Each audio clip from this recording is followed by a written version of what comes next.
So today we have the first half of Ralph Ellison's Invisible Man. I have not read past chapter 13, so like right down the middle.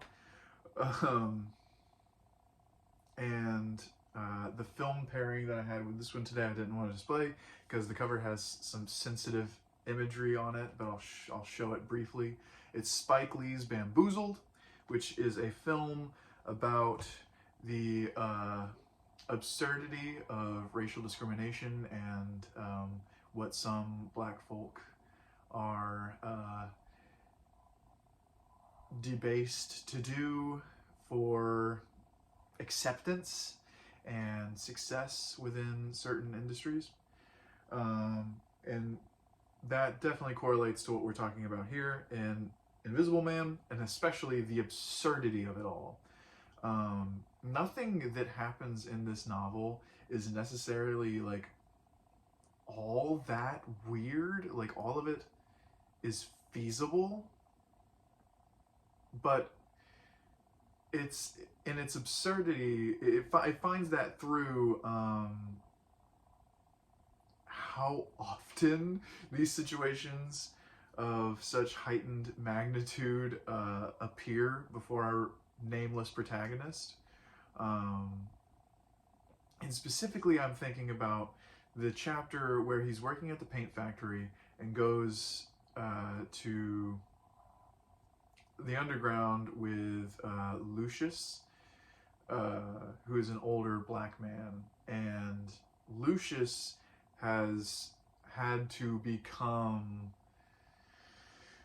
basically racist himself to out of self-preservation, he thinks, where he created the slogan of the white paint, which is the white makes right. If you're white, you're right.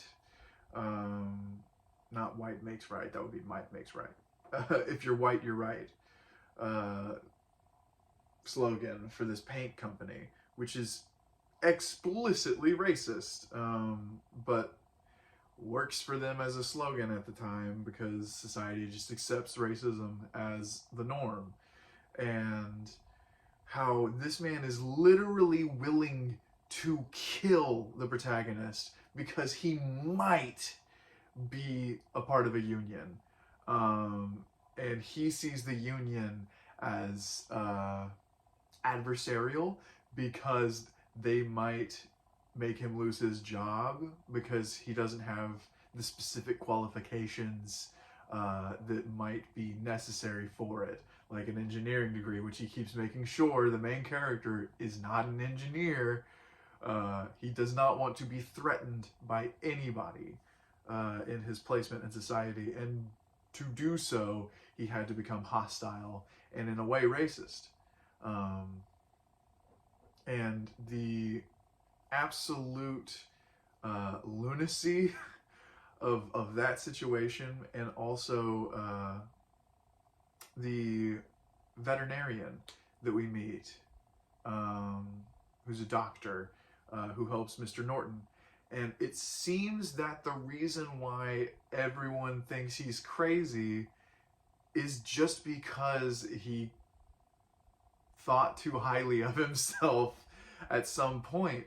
He traveled through Europe and experienced a little bit of high-class society and came back to America and realized America was not ready for a higher class educated black man who knew his worth.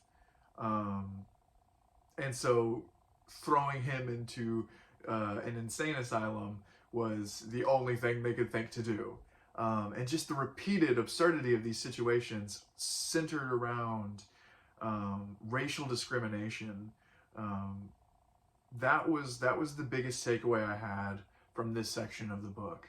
And I'm interested to see what other people focused on, because there's so much that happens in these first 13 chapters. And yeah,